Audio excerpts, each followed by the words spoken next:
for your leadership and coming here today to speak. I also want to recognize our allies speaking today. Ellen Shawless of Sunrise Movement, Carrie Fulton of Climate Justice Alliance, and Judith Howe of 32BJ SEIU. Your organizations are an inspiration and the heart of this movement. That's right. For the past 2 years, it has been proven that the Green New Deal isn't just a resolution, it is a revolution. Since then, every day, revolutionaries have taken to the streets and the ballot box to make jobs, justice, and climate action central to our political system. There is now a diverse, organized army of activists, leaders, and communities demanding the most ambitious action possible on climate. It is an intergenerational compact to save the planet, spearheaded by our young people who are going to face the most dire impacts of the climate crisis if we do nothing to stop it. For them, this is life and death. Because of this movement, we welcomed a new group of congressional colleagues who ran and won on the Green New Deal. Cori Bush, Jamal Bowman, Mondaire Jones. Just look at my race in Massachusetts. I ran and won on the Green New Deal. I am proud to have organized my campaign around the power of the Green New Deal. We made bold climate action not only a voting issue, we made it a winning political issue. And now all of these leaders are working to pass bold, visionary legislation. Climate justice is finally taking over the halls of the United States Congress. In the past 2 years, the Green New Deal has raised the world's awareness to the scope and the scale of the challenges we face and the solutions we need to act. General Motors is now moving to produce only electric vehicles by 2035. That was not on the scoreboard 2 years ago. The Biden administration is including climate action, environmental justice, and the care economy in its recovery plans. That's the DNA of the Green New Deal that we introduced. More than 100 cities nationwide have already committed to 100% clean, renewable energy. New York City has a Green New Deal. Maine enacted a Green New Deal. The Seattle City Council passed a Green New Deal resolution. What critics and skeptics call pie in the sky or distracting in the Green New Deal 2 years ago is now recognized as undeniably linked. Racial injustice, economic inequality, housing, education, jobs, and climate change. It is all intertwined. And that is why we are here today, because we know that there cannot be true freedom when people are imprisoned by poverty and homelessness. There cannot be real liberty when education is withheld or civil rights denied. There cannot be public health when air sickens and water poisons. The Green New Deal proudly centered these interrelated, undeniable truths. Now, there are new bills being introduced that have the Green New Deal in their DNA. Bold, ambitious, transformational, economy-wide legislation with jobs, justice, and climate at their center. Today, I am introducing new legislation with my partner, Congresswoman Ocasio-Cortez, that will create a civilian climate corps for jobs and justice in our country. Livable wages with benefits, on-the-job training from local unions, sweat equity that builds racial, moral, and political equality, work that rebuilds the economy and saves the planet, all at the same time. This is the 21st century civilian climate corps. We will supercharge the already successful national service programs run through the Corporation for national service and employ a diverse group of 1.5 million Americans to complete projects that help communities respond to climate change and transition to a clean economy. From Groundworks, Lawrence, to AmeriCorps, Cape Cod, to the Southwest Boston Community Development Corporation, and programs all across the country, Corps members will work on everything from making our schools and buildings more energy efficient, to ensuring access to good transit, to protecting conservation land and waterways and promoting climate resiliency. But unlike the conservation corps of the past, this climate corps will center equity and justice, providing 50% of investments to environmental justice communities, and ensure that 50% of corps members come from those same communities. Civilian climate corps members will receive education and job training and coordination with local institutions to usher them into good union jobs in our country. They will have access to financial grants to pay down student loans or pay for higher education, and they will make at least $15 an hour, receive full medical coverage, and have access to other services like child care. We will build homes, build careers, build futures. This is our opportunity to not only retrofit our buildings, but to future-proof our workers and the planet. It is now this generation's turn to answer the call and to meet the historic challenges of our time. The era of the Green New Deal has arrived. No longer will justice get an IOU for the sake of CO2.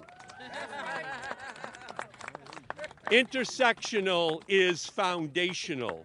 The power of the wind, the power of the sun to be matched by the power of the people. It is possible to find middle ground in many areas of politics. I know because I have done it. But we cannot compromise away math or morality. We cannot compromise on science.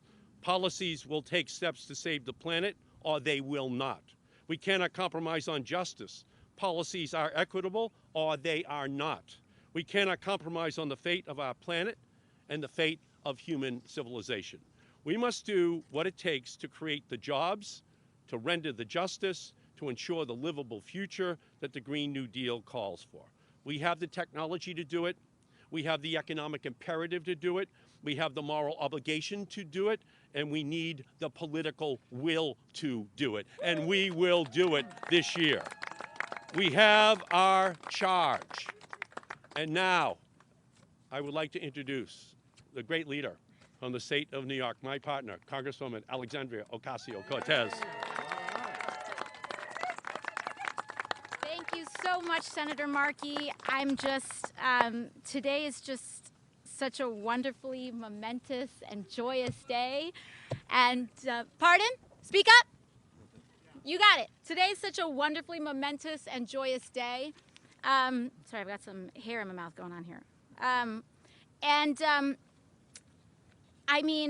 I first want to start off by thanking so many of the people and reiterating that gratitude that Senator Markey has already expressed to him as a legislative partner, and also to all of our legislative partners that are here today, the OGs that were original co-sponsors at the beginning, our new recruits in the fight for environmental, social, and economic and racial justice.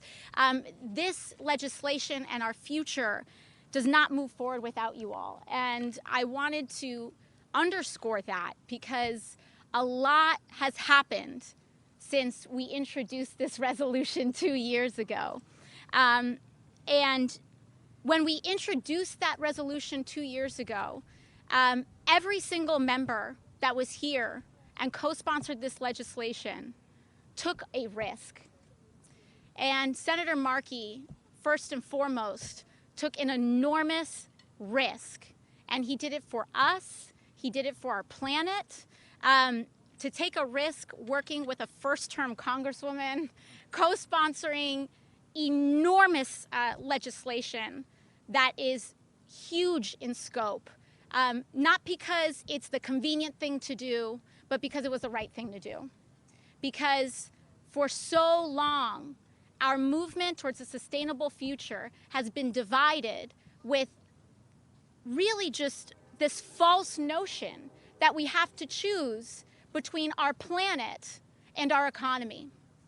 And we decided to come together in sweeping legislation that not only rejects that notion, but creates a plan for 20 million union jobs in the United States of America, to rebuild our infrastructure, to restore public housing, to make sure that we expand our access not only to EV and EV infrastructure, but mass transit. Everything from coast-to-coast chargers to making sure that we have an Amtrak, a resilient Amtrak infrastructure to the New York City subway system. It is going to be an all-hands-on-deck approach, and we refuse to leave any community behind in the process. Not only do we refuse to leave any community behind, but those who have been left behind come first. We refuse to allow, for example, an economy that goes from oil barons to solar barons. That's what we're not going to do. Because what we're going to do is that we're going to transition to a 100% carbon-free economy that is more unionized, more just, more dignified, and guarantees more health care and housing than we ever have before. That's our goal. That's the goal of a Green New Deal. What we're going to do is going to make sure that communities like Flint, Baltimore, the South Bronx, St. Louis, rural communities whose infrastructure was never properly built in the first place are first in line to rectify the injustices of the past, to make sure that they get everything that they need to thrive in the future. That's what a Green New Deal is all about. And so in these last 2 years, what has happened? What has occurred since the introduction of the Green New Deal? How has it been impactful? Well, a lot has happened. One is that over a dozen pieces of legislation have been introduced in the House of Representatives, most recently the Civilian Climate Corps and Representative Cori Bush's Green New Deal for Cities have recently been introduced. We also have an Agricultural Resilience Act from Chellie Pingree. We have the Green New Deal for Public Housing, the Build Green Act, the EV Freedom Act. Many, many pieces of legislation have been introduced adopting the Green New Deal framework of jobs and justice to decarbonize our economy. And not only have they been introduced, but elements have already passed the House. Last year, repeal of the Faircloth Amendment, which would end our decades-long ban on construction of new public housing in the United States, passed the House of Representatives. We also had an enormous amount of new and additional... Hello. Hello.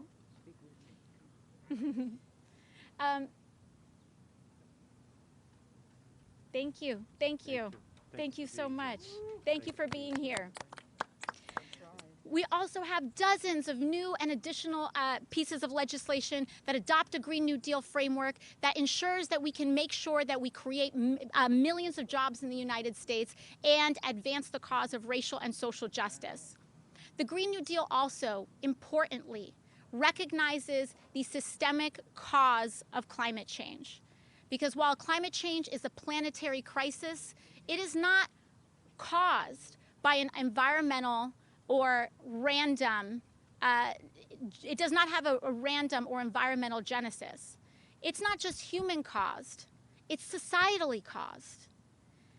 The climate crisis is a crisis born of injustice, and it is a crisis born of the pursuit of profit at any and all human and ecological cost. That's right. Which means that we must recognize in legislation that the trampling of indigenous rights is a cause of climate change. The trampling of racial justice is a cause of climate change, because we are allowing people and we are allowing ourselves to make sure, we are allowing folks to deny ourselves human rights and deny people the right to health care, the right to housing and education. So I'm so thrilled. Again, I'm so thankful to each of our record high level of congressional co-sponsors. We are now at 103 House co-sponsors for the Green New Deal in the U.S. House of Representatives.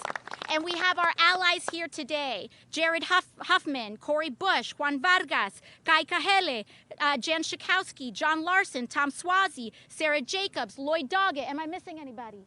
Oh, we got Earl Blumenauer.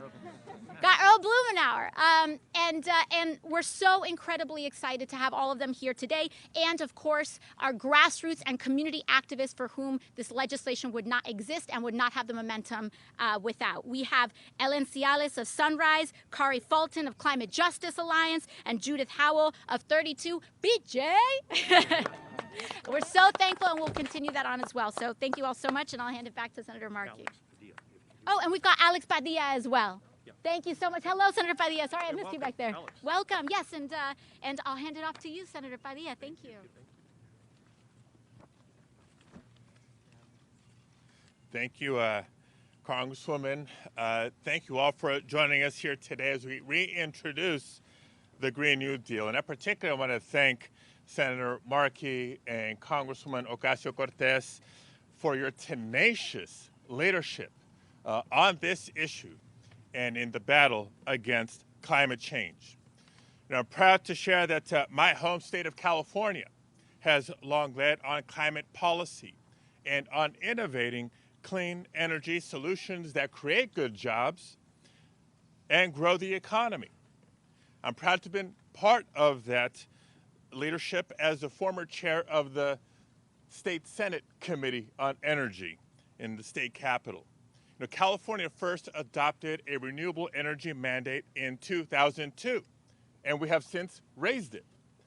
We've mandated a smart grid deployment plan for every electrical utility in California and increased emphasis and investments on energy efficiency and energy storage. Today, 33% of California's energy comes from renewable sources, compared to 11% nationally. While California is home to 11% of the nation's population, we're home to 17% of the nation's clean energy jobs. And no, it is not a coincidence that California represents the largest economy of any state in the nation and the sixth largest economy in the world. But we're also suffering. This year, California is once again bracing itself for more extreme heat and another record-breaking wildfire year. Another winter of floods and sea level rise that threatens our coastal communities. A renewed drought that threatens California's water supply for homes, ecosystems, and agriculture. And another year of homes destroyed and lives lost because of our lack of federal action on climate. But California is not unique on facing these challenges. Quite the opposite. We're all feeling the impacts. There are communities across America right now where families can't drink the water because it's contaminated with lead. Children who can't play in their backyards because of toxic contamination. They deserve our attention and our investment. Yes. As we recover from COVID, there's still 9.7 million workers unemployed today. So in the face of these challenges, the Green New Deal offers a once-in-a-generation opportunity to build back more sustainably and build back more equitably and show the world what an inclusive, thriving, clean energy future can look like. It is time for another New Deal with the American people. One that tackles the climate crisis head on and creates good paying jobs in the process, including a civilian climate corps to help rebuild America's economy. One that ensures that communities of color that have so often been overlooked or left out are included both in our policy and in our economic recovery. I want to take a moment to thank the bold leadership of the many young climate activists here today and across the country for their fight to put these issues front and center, not just here in Congress, but in state capitals around the country. Thank you for organizing. Thank you for mobilizing. Thank you for insisting that we face this great challenge and take advantage of this historic opportunity with the urgency that our climate crisis demands. Again, thank you, Senator Markey and Representative Ocasio-Cortez, for inviting me to be a part of today. Before I introduce the next speaker, if you'll indulge me, a few words en español.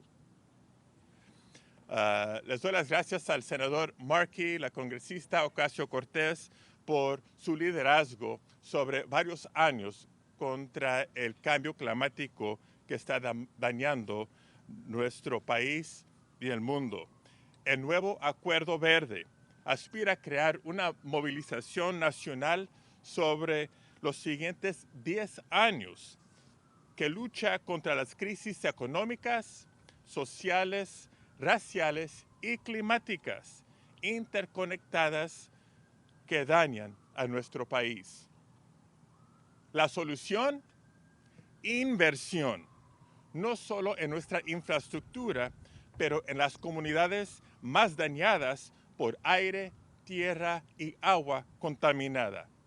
El nuevo Acuerdo Verde ofrece justicia para todos.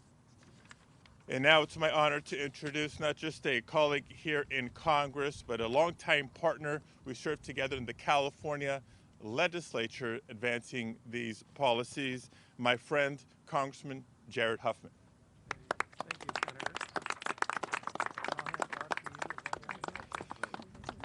Thank you, Senator. Well, thank you, Senator Padilla. And let me just say that I am so proud to stand here with my colleagues and as a member of the Select Committee on the Climate Crisis and someone who has been working on this issue for many years. I really have to thank Congresswoman Ocasio-Cortez and Senator Markey, because what you have done with this Green New Deal has made a tremendous difference already. It continues to make a big difference by broadening the Coalition for Climate Action. You have brought in more communities of color, more younger voices, and to them I would say thank you for your impatience. These are voices who understand that the urgency of this crisis demands action, that winning slowly is the same thing as losing. The Green New Deal sets the right standard for climate action by building equity, social justice, public health, and economic opportunity into our climate solutions, and it follows the science. Anyone who says these targets and goals are too high needs to rethink that, because if the scientific consensus says this is what we must do to avoid an existential threat, how could anyone aspire to anything less? And that's the other way that I think the Green New Deal has made a great contribution, by challenging Republicans and Democrats alike to meet the scale and urgency of this crisis. Here's a plan that does it. If you can't support this, what's your plan? Now, the 117th Congress is a turning point for climate action. President Biden, Vice President Harris, they understand the urgency and the opportunity in this moment. We have many congressional champions that are ready to take action, and the American people are with us. And because this crisis involves every part of our lives, you've seen that the Green New Deal is very broad. Others have spoken to some of the elements of it. I just want to take a moment to talk about how agriculture can be part of the solution. The Green New Deal sees American farmers and ranchers as partners in solving the climate crisis. And a growing number of innovative ag leaders are already doing the work. It has huge potential if you think about it. We have over 900 million acres of agricultural land in the United States. We have the potential to sequester carbon at a massive scale just by building healthy soils. And in my district in Northern California, we're already showing what this does. It doesn't just sequester carbon, it has all kinds of multiple benefits. we're seeing taller grasses, better soil moisture retention, overall healthier and more productive working landscapes. So farmers and conservationists are just natural partners in this mission to build healthy soils and save the planet. We now need the federal government to recognize this and help take it to the next level. That's where the Green New Deal comes in. It calls for supporting family farmers, for investing in sustainable farming and land use practices that increase soil health, and for building a more sustainable food system that ensures universal access to healthy food. And I'm also just delighted that it tackles the sometimes forgotten problem of food waste. So these are not utopian concepts. They are proven strategies that will help tackle the climate crisis while supporting agriculture, building healthier communities, and just making us better. Thank you very much. And with that, I will pass it off to Congresswoman Cori Bush.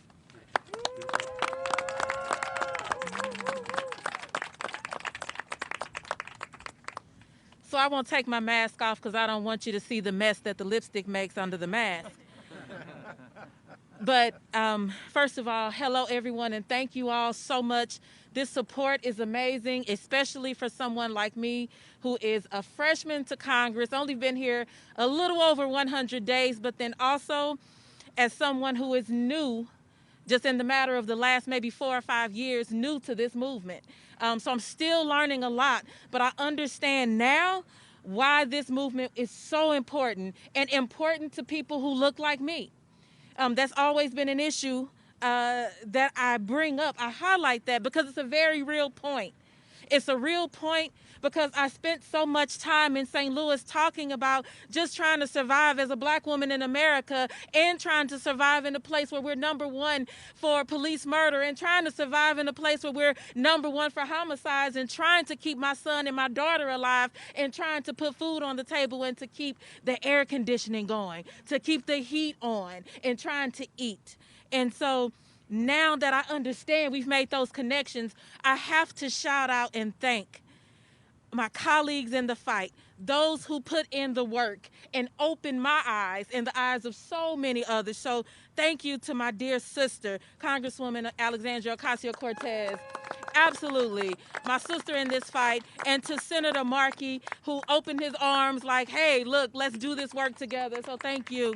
And to all of our partners, my colleagues who are standing up here, I'm amazed that you've opened your arms so well and have been such a motivation for me in this fight. And thank you for hosting St. Louis today, because when I show up, you're seeing St. Louis. So thank you for hosting St. Louis. I'm proud to be standing here with you. So 2 years ago, the Green New Deal transformed our movement, reframing the climate conversation as an economy-wide effort for climate, racial, economic justice. The Green New Deal focuses on public investments in green jobs and green infrastructure. I know I don't have to preach to the choir, but it helped make climate action relevant to people like me who live paycheck to paycheck, and that's all I know, paycheck to paycheck. Now, 2 years later, we have a once-in-a-generation opportunity to push forward transformative change. As we flesh out the Green New Deal together, we are building a body of legislation that applies to the commitment to jobs, like my sister said, racial justice and climate justice to each proposal that we all put forward. In my first month in office, I noticed that there had been a lot of talk about the need to gather data and map environmental injustices to be sure that we invest a lot of the Green New Deal spending in communities that are on the front lines of this crisis. Communities like mine in St. Louis, communities like Queens, and other communities across this country that are predominantly black and brown. I knew that the large-scale investments we needed wouldn't be possible if we didn't have a plan.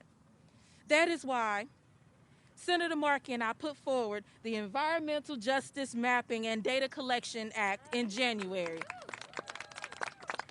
to map the many types of environmental injustice that exist in our communities and ensure that the federal government will direct funding to those who need it most.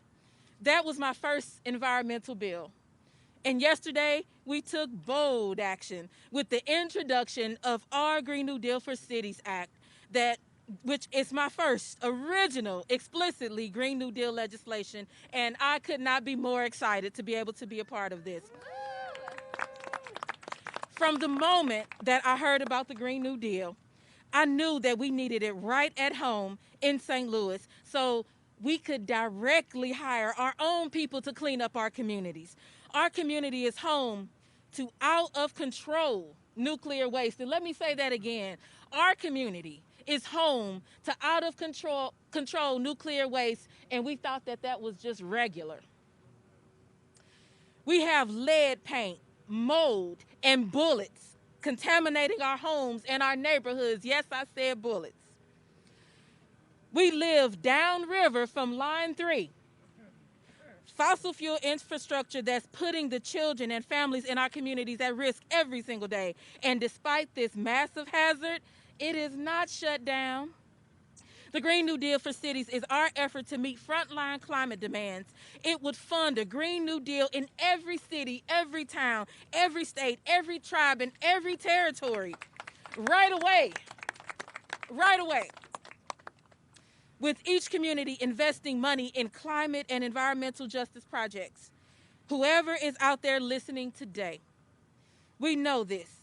You too can have a Green New Deal. You can have a Green New Deal right at home. No need to apply. The basis for this $1 trillion investment is that every single community that needs relief from the climate crisis and environmental justice has it. So lastly, my bill with Congresswoman Ocasio-Cortez also takes many precautions to ensure that it will be intersectional, because you notice we don't do anything that's not intersectional in empowering justice. This bill is pro-tenant. This bill is pro-worker. We've worked hard to ensure that no one will be displaced because of these investments in our infrastructure, and have included comprehensive labor provisions to ensure the jobs created in this piece of legislation will lift people up. We also recognize the threat police violence poses to our environment and ensured that none of this funding go toward forces like our policing system that worsen the environmental injustice. So this is our time. So let me ask you. We know that we need a Green New Deal. So this is our time. What do we need? Green New Deal. What do we need? Green New Deal. What do we need? Green New Deal. We need a Green New Deal. Yes, we need a Green New Deal. We need it now. We need it everywhere. We need it to expand racial and economic injustice, and it will. So thank you, and let's take this all the way. Thank you.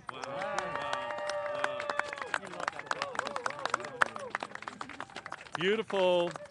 Now we're going to hear from Ellen Shawless, Sunrise Movement. Ellen, come on in. Beautiful. Thank you. Sorry, I'm just going to throw this down here. Okay. Hi, I'm Ellen from Sunrise Movement. When I was 11 years old, Hurricane Irene, oh, sorry about that. Hurricane Irene hit my town. I remember of the feeling of cold water around my ankles and rising to my knees as the storm flooded my family's basement. And I remember the sense of despair that washed over me and my younger siblings as we barreled buckets and buckets of ice cold water out of that basement. And the sad reality is that this is what so many 11-year-olds go through, like the young people who emerged from the ruins of Hurricane Katrina, and the Texans who survived the day after tomorrow apocalyptic freeze this winter. Sorry, I'm going to take this off now. Whoops. To be a young person right now is to live through decades of violent policies, always on the brink of crisis. We are facing the perils of climate change, racial injustice, under and unemployment, and persistent economic insecurity. Because for years, politicians have sold out our future to corporate and fossil fuel executives, ignoring the cries of everyday people. And as young people, we've been forced to make a choice. Will we quietly watch as our world falls to these devastating crises? Or will we pick up the buckets and use our strength to bail our way out of this flood? And we chose to pick up the buckets. And we picked up the phone and made thousands of calls and knocked on thousands of doors until our knuckles bled to get Democrats elected on a bold, progressive mandate. And when the pandemic hit, we again got up and we delivered food and mutual aid to our neighbors. We took the reins on this political moment and shook the ground under politicians' feet to make the Green New Deal impossible to ignore.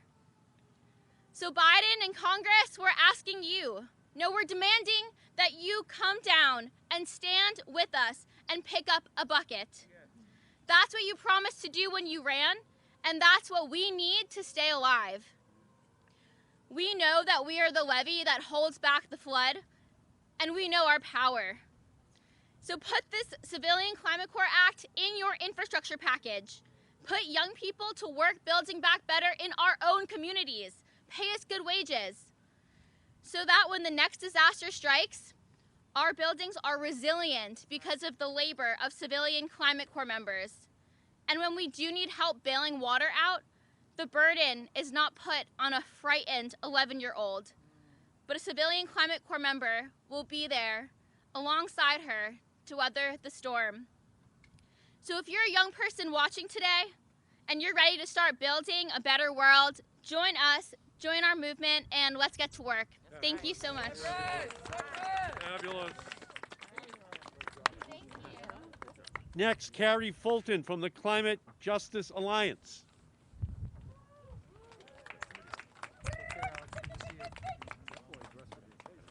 Hello, everyone. How's everyone doing today? So first and foremost, I want to take a moment to take in the moment that we're in on the 10th anniversary of the BP oil spill, where we lost 11 lives. I want to take in the moment that my son feels like this is entirely boring. And I hope that one day he'll look back on this day that was extremely boring and know that it was historical too. Today, I'm here to speak on behalf of the Climate Justice Alliance. The Climate Justice Alliance represents more than 74 frontline environmental and climate justice community-based and supporting organizations throughout Turtle Island, also known as North America. More specifically in the United States of America and our territories, Guam and Puerto Rico. Most specifically, I want to acknowledge the occupied land that we stand on and the Piscataway peoples. We are working on the ground in our communities to forge new and just energy, economic, and community-controlled models that show how just transitions and local Green New Deals can be safe, beneficial for frontline communities, and they are scalable. We are the ones on the front lines of white supremacy, economic, democratic, and climate crises that we're dealing with today. That's why we showed up in record numbers in 2018 and again in 2020 to elect a new Congress and a new president. Now we want to make sure that they really heard us. That's right. We want to ensure they actually implement the solutions necessary to solve the historic crisis our country faces. That's right. Policies for change. The Green New Deal resolution lays out clearly the reason why we can't wait anymore and why we must go bigger and bolder to address the scale of the problem, because it is systemic. $2 trillion over 8 years, as proposed by President Biden last month, is not going to get the job done in time. I'm sorry. An investment of at least $10 trillion over 10 years would be a minimum amount to start so that we can address the scale and scope of what we are facing. We also must increase investment to the front lines to at least 50% to move away from fossil fuels. We must prioritize a care economy and respect those working to care for our communities, those on the front lines. Black communities, indigenous communities, Latin communities, Latina communities, communities of color, Asian and Pacific Islander and other working class communities, young people, those who have been excluded from economic opportunity in the past, and those who want to be a part of a more just, sustainable, thriving future are ready to support this administration and the Democratic leadership when you hold true to your promises to forge real, long-lasting systemic change. We need a recovery that works for all of us. We need a just recovery. We appreciate the spirit of the Green New Deal resolution for ensuring that environmental justice communities are front and center and that no false solutions, techno fixes, or harmful market-based approaches are lifted up and funded as somehow they are solutions. We can't count on those who created the climate crisis to fix it. We must count on ourselves, on those who live on the front lines of this crisis to know what works. We hold the solutions, y'all. COVID relief is not enough. Piecemeal, limited action is not enough. Investments must be big and go farther and address historical harm on our peoples and our communities. Any long-term local or national Green New Deals must address comprehensive solutions that center our communities. That means a just transition away from the outdated and harmful dig, burn, dump, extractive systems to regenerative economies that benefit and honor Mother Earth. Happy Earth Day. My son asked me, what are we going to do for Earth Day? This is what we're doing for Earth Day. And we are yes, really. And we're excited to support these measures here with you all today. And we stand in solidarity. We stand working and ready to go hard. We are the Climate Justice Alliance, climatejusticealliance.org. Thank you. And our final speaker today, Judith Howell, 32BJ, SEIU. Right. All right. My sunrise youth, they're my babies.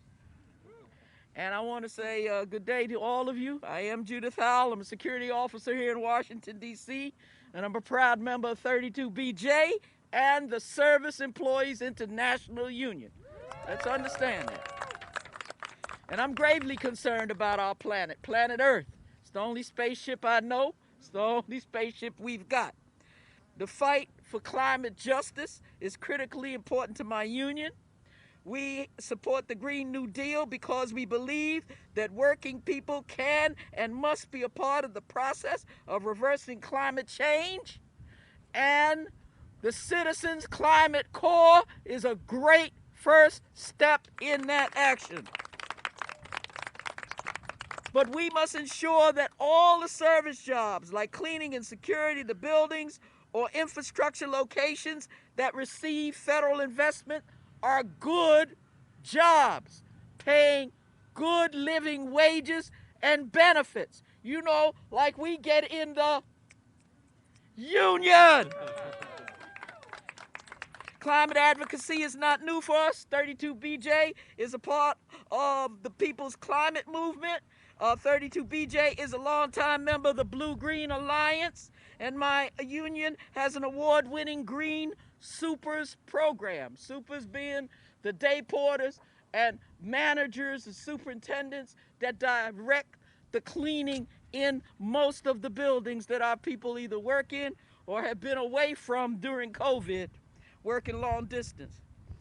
The Blue-Green Alliance is made up of not only union people and community people, but building owners, especially in the coastal areas where they are afraid of their properties sinking. People who opposed us to getting unions in the first place now are in coalition with us to save their buildings so they can make a profit and we can earn a living. Yeah. We understand that without the Green New Deal, the political will won't exist to force corporations to change their behavior. And I say to that proud community where the pipeline was going, make that Canadian firm take their damn abandoned pipes with them. Make that company down there in Florida that left all that nuclear water.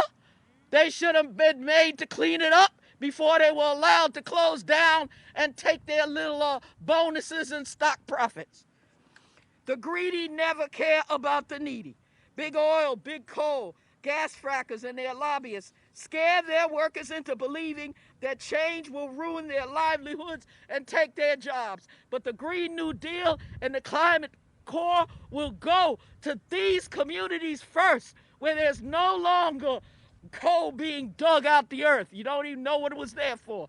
No longer oil being drilled from the earth. We will go to these communities first and give them new, long-lasting, clean, green employment and hope. Communities have done the least to cause climate change. The working poor, people of color, displaced immigrants are disproportionately hurt the most. It is in fact that the poor and sick, many sickened by the pollutants that contribute to climate change, who are the least equipped to deal with bad air, increased heat waves, and rising sea levels. I pray every night when I say my prayers for the people around this country, the Navajo and the other indigenous on the plantation, on the reservations, and those who are in the communities where the wineries and other farmers, corporate farmers, can dig deeper than them, and they get up in houses that they bought as a part of the American dream and turn on the water and nothing comes out the faucet. I pray for them every night. They can't sell their homes to anybody. They can't go anywhere. And the American dream has become the American nightmare. This is why I, Judith Howell, on behalf of my union, Service Employees International Union Local 32BJ, am joining the growing call on Congress to vote its conscience. These people have stood up and given you bills that will bring change, will bring a citizen climate corps, will bring a Green New Deal. Vote, vote, and overwhelming scientific evidence is there to back you to support the Green New Deal quickly, quickly. We must act now. The planet can't wait, and we, the workers, can't wait. Beautiful. Beautiful job, Al. Beautiful, beautiful job, Judith. Thank you. Questions from anyone? Beyond the Biden administration's proposal for housing, can you guys speak to the leverage that you have in this moment, especially with thin margins, to try to get the administration to adopt some of this their infrastructure package? Can you repeat the question for the cameras? Well, she's essentially asking, do we want to go beyond even what Joe Biden has proposed? And the answer is yes.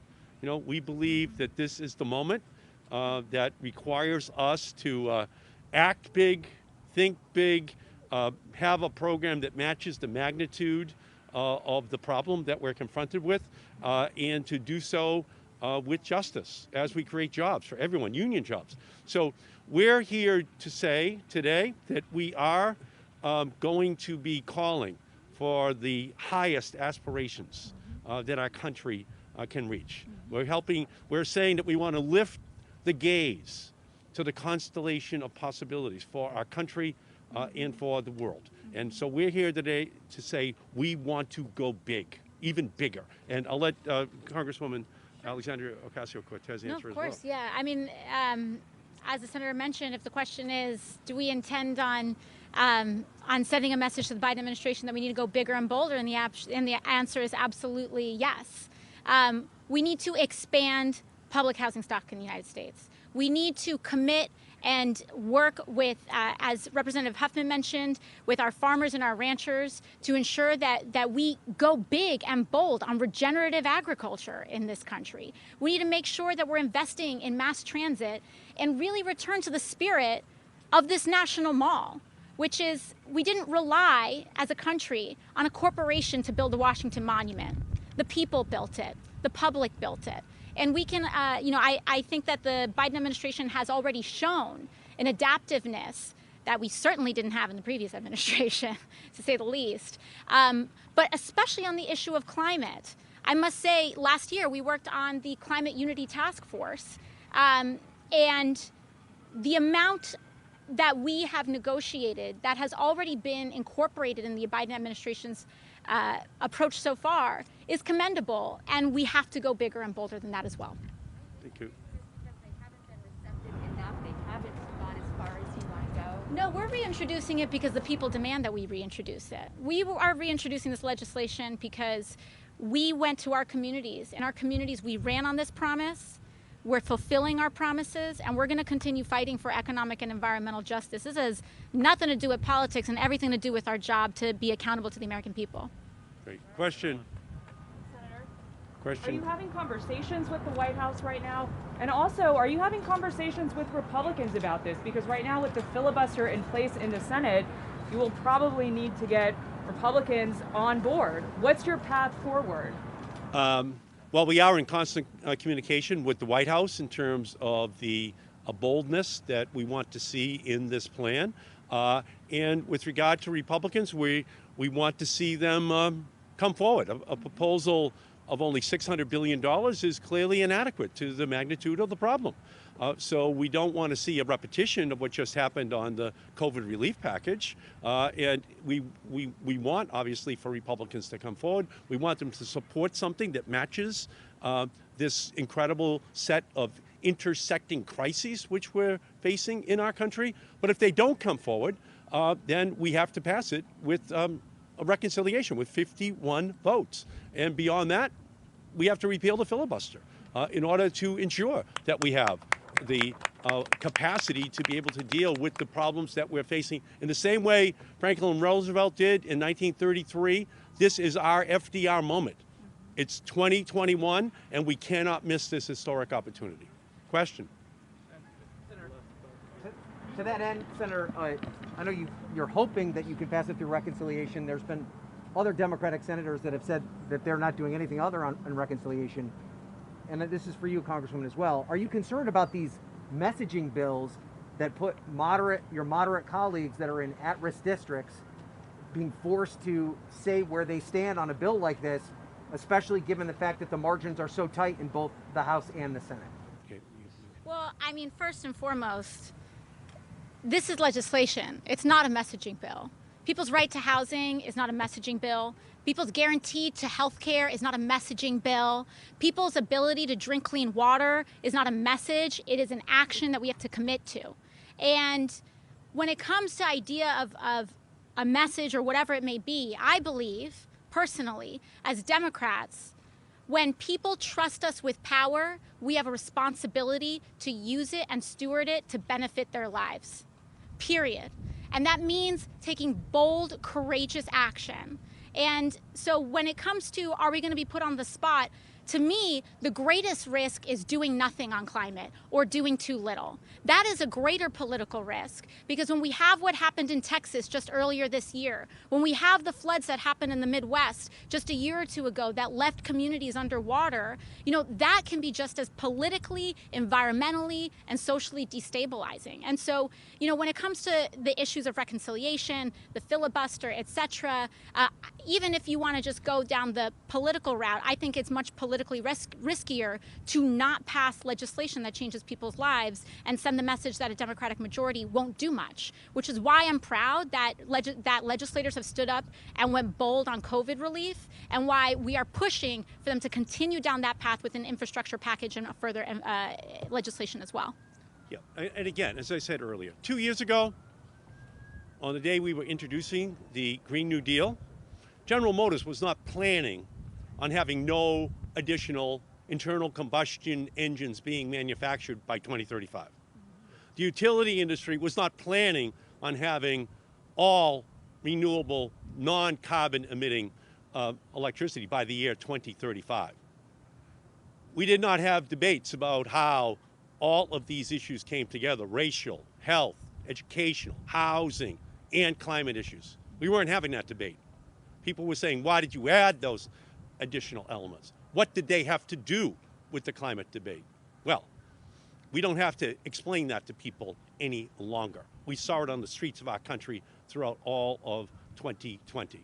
So we're going to continue in our efforts. We want to help to continue the process of education, activation, implementation of the highest goals that our country should be striving to achieve. Questions? Okay, thank you all so much. Thanks for coming. Thank you. Right. Wow, wow. Thanks, Alex. Great job, great job.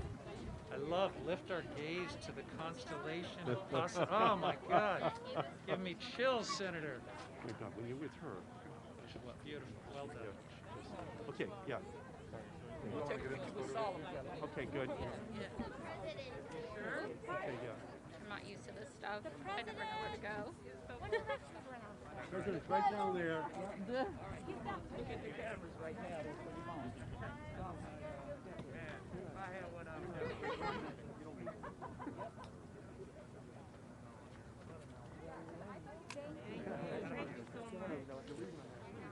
Thank you, you're great. Well, you were lucky this wasn't a stage. What did you think about today? It was good. You got him up to good. Oh, awesome. I don't